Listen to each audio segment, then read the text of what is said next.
Gue begini pengen jadi pengen yang lebih baik lagi, tau nggak?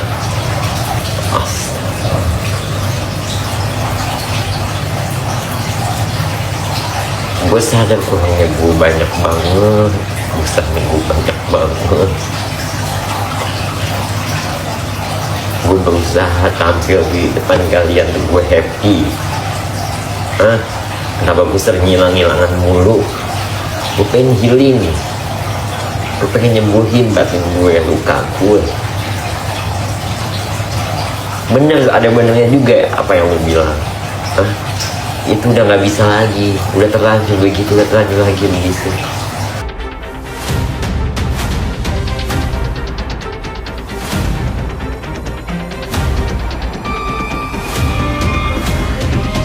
Selebgram Lucinta Luna tiba-tiba aja muncul dengan gaya maskulin, padahal kan sosoknya biasa tampil feminim. Jadi Lucinta bilang ingin memperbaiki diri dan kembali kepada yang ditetapkan Tuhan sejak dirinya lahir. Untuk itu, Lucinta motong rambut panjangnya nih jadi pendek dan melepas semua kuku palsunya. Lewat unggahan di Instagramnya, dia kasih lihat proses di salon saat mengubah penampilannya tersebut. Momen perubahan ini sebenarnya udah mulai terlihat saat ia merayakan Lebaran di Korea Selatan 21 Maret kemarin. Saat itu dia sholat id di saf laki-laki dengan mengenakan peci, baju koko, dan sarung. Dia juga jadi dirinya yang dulu, yakni Muhammad Fattah saat berziarah ke makam orang tuanya. Lucinta berharap mendiang orang tuanya bangga akan penampilannya saat ini. Meskipun begitu, Lucinta sempat jelasin lewat Instagram story-nya. Ia meminta netizen untuk nggak kaget atau langsung menghujat kalau nantinya masih ada konten collab dengan influencer lain yang menampilkan dirinya dengan dandanan feminim. Semua itu ia lakukan demi profesionalitas kerja, masa depan, dan mencari rezeki karena ia harus berjuang sendirian. Gimana nih kalau menurut kalian melihat perubahan dari Muhammad Fattah alias Lucinta Luna ini? Coba tulis di kolom komentar ya.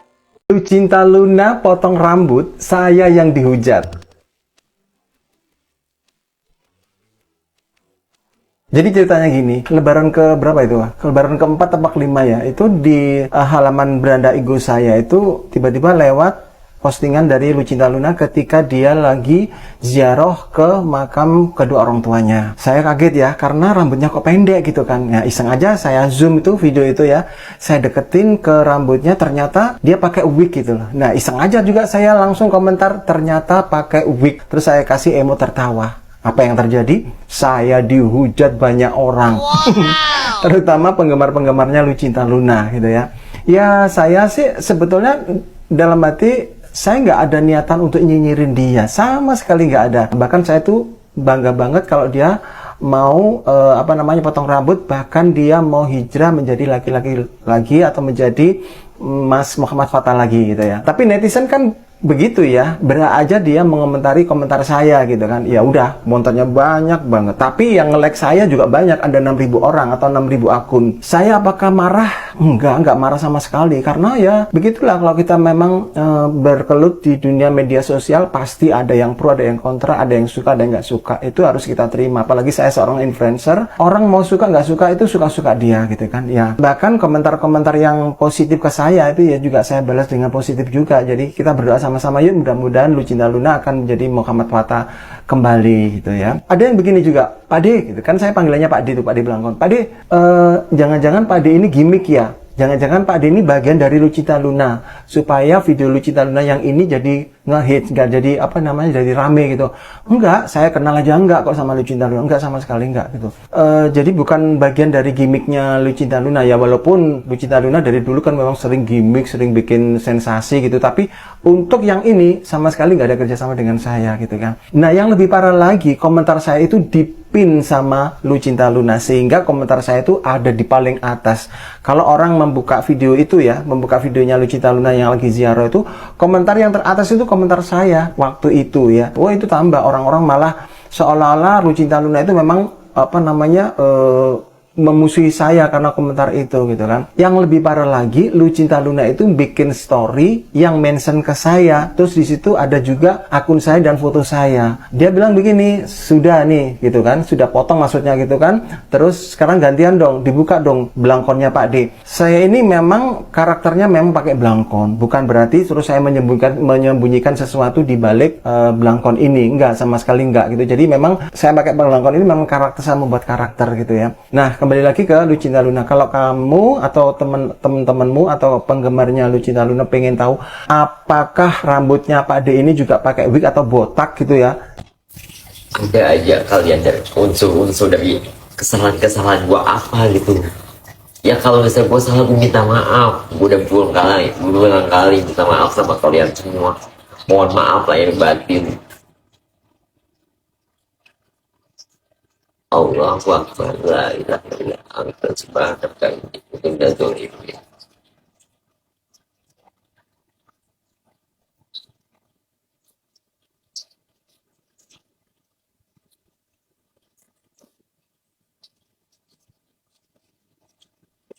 Ya mungkin ini lab gue yang terakhir deh.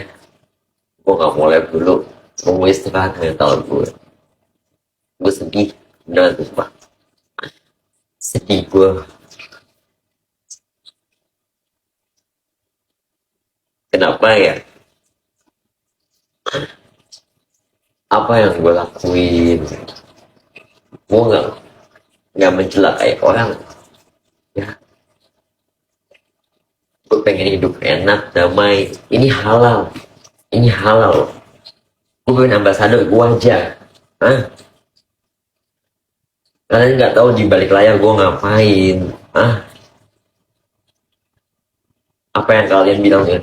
Kak, matanya bengkak, kenapa bisa nangis? Ya, gue nangis. Gue nangis. Gue nangis. Tapi gue alihin, enggak nih ego soul karena gue dekor ya. Gue begini pengen yang lebih baik lagi, tau nggak?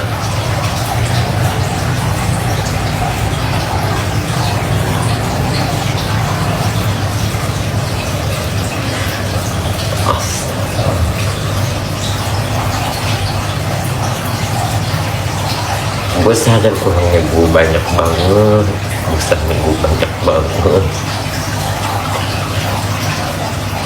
Gue berusaha tampil di depan kalian tuh gue happy.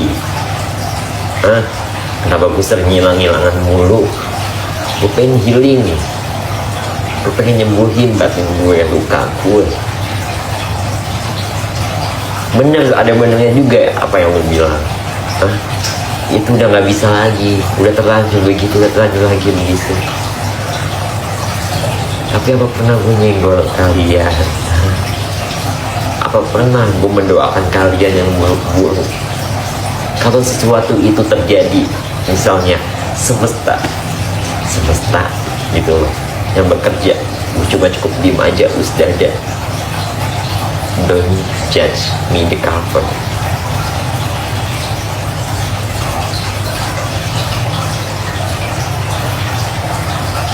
Maghrib.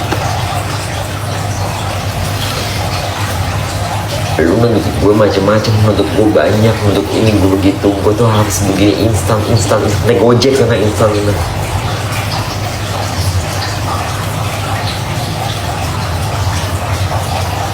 Gue udah sakit, tau kan? Depresi. Gue pengen menciptakan kebahagiaan gue sendiri. Lu lihat, gue gak pernah posting sama keluarga. Apa harus gue mencurahkan semuanya ke kalian? Kenapa gue gak mau posting sama keluarga? Gue gak mau cerita sama kalian. Biarin gue pendem. Gue berusaha sendiri. Gue bangkit jatuh dari nol, bangkit lagi, jatuh, bangkit lagi. Apa sih?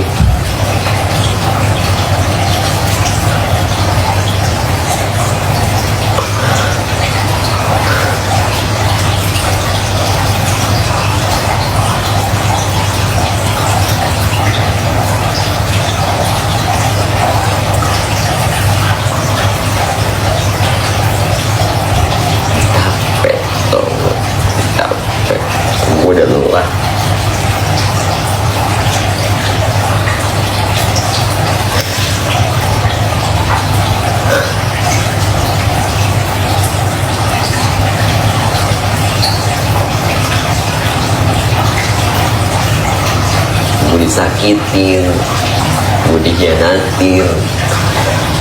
Gue sadar sekarang gue begini, gue dituntut banyak hal.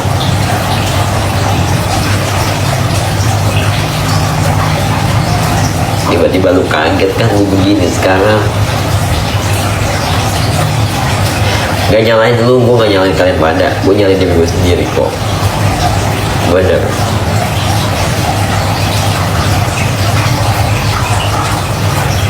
Emangnya keputusan gue tuh emang udah bulat. Gue tuh lebih dicintai, gue lebih dihargai di negara orang.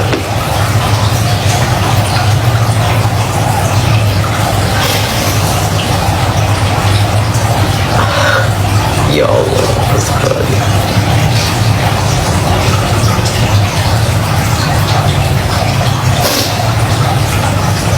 Gue berusaha happy depan kalian, gue berusaha ya, gue live lagi, gue berjuang lagi.